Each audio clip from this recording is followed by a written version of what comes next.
Of getting to know Grace, an evening in December, though supposedly intended to offer a superior education for young women, the Lillian Women's Academy was essentially a small fashionable society for the daughters of wealthy families. That day, the halls were buzzing with more talk than usual. How did Grace lose her place as the head of the class this semester? She's an ace at everything. I wonder what happened. Don't know, but I've always thought Herta was smarter than her, anyways. I've seen Grace ask Herta many questions before, so sometimes.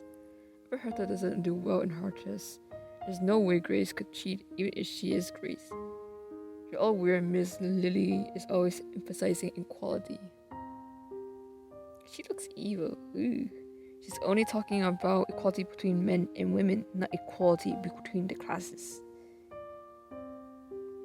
Students are whispering among themselves.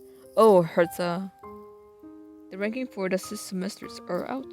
You must have sailed through your exams. Notice her friends and she looks at the board. Congrats, Herta, you're in first place. You bested that Princess Grace. Herta Richard, first place. Andrew Grace, second. Why is Grace's name lowercase or her last name is lowercase? Miss Richard, the headmistress is looking for you. In her office? Wow, it looks like she wants to congratulate you in person. The headmistress wants to see you pretty often. Does she want to give you some sort of reward this time? Oh, and please change into your boots before you go in. If you knew that Miss Grace wasn't feeling well, you should have gotten several more problems wrong on the test, Herta. I did not know that one loses their mental aptitude just because their body is sick. I have to write incorrect answers for every test. Grace always has to be first. The headmistress is looking at Herta. You must be out of your mind. So shameless. Have you no manners? Know your place. What? Oh, crying. Herta backs away the headmistress. Here, pick it up. This is the first place of prize. Your people are ridiculous. You act smart, but all you do after racking your if village someone else's money. That's all your brains are good for. No wonder you became slave after your entire nation collapsed from a small war. Beast with blue eyes. Just because you put in brown lenses doesn't mean you're a person. Don't forget what you are. You're nothing but one of the many servants of the Grace family. You're lucky though. You have met a kind mistress, so you get to wear nice clothes and eat good food, and receive a superior education at a good school, all while concealing the natural nature of what you are. Lucky and receiving a superior education.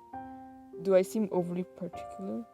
Slaves cannot surpass their masters in even the most insignificant of things. The fact I have to hide a lowly war slave in Lydian, a skill meant only for the daughters of nobles. It seems I alone have to suffer the painful truth. But since our excellent director has told me to mind you, I have no choice but to instruct you. Isn't that right, Herta? Yes, of course. What the hell? I feel so bad for Herta. Herta is walking at night.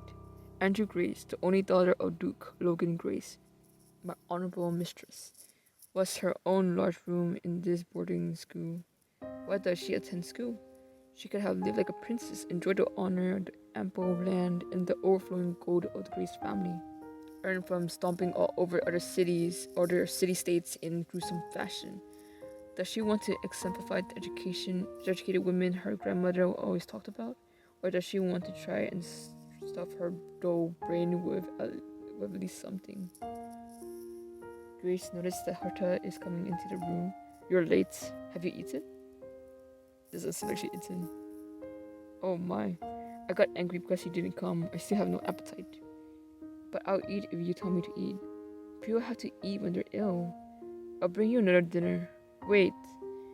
Before you tell me how you feel being in the first place. I'm happy you finally found your place. How is it? I don't feel all that much.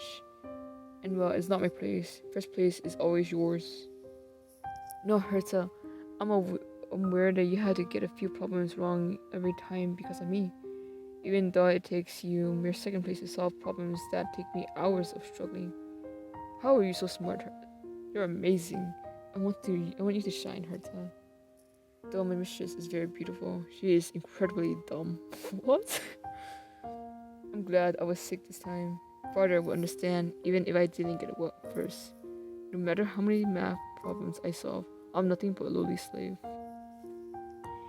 And slave can never surpass their master, miss. I had a hard time today. Why? I just wanted. I don't deserve gifts like this. Oh shit, I forgot her name. Grace is confused as why Herta is acting like this. And Grace notices Herta's boots. You're wearing the boots I bought you. But it's against the rules to wear them at school. Did you go out with my permission? Of course not. Then, were you at the headmistress office? That's right, that vile woman. She always made her maids change into boots after whipping their legs because she says their wounds are unsightly. Take off your boots. Grace throws a glass on the floor and it shatters. Take them off right now. I knew this would happen. How honestly, if I changed into a long skirt, she would never have noticed. But I wanted her to see for herself what a hard time a servant has. Turn around when the masters does something unnecessary. I placed higher than my mistress. It was an appropriate punishment. Punishment? It was probably just an excuse to vent the resentment that women in the eyes and ears of my father. They see me as nothing more than their puppet. They're treating you however they want out of disregard for me. This happened because I wasn't strong enough. It's really fine. That's right, it's fine. Because I won't hold back anymore either.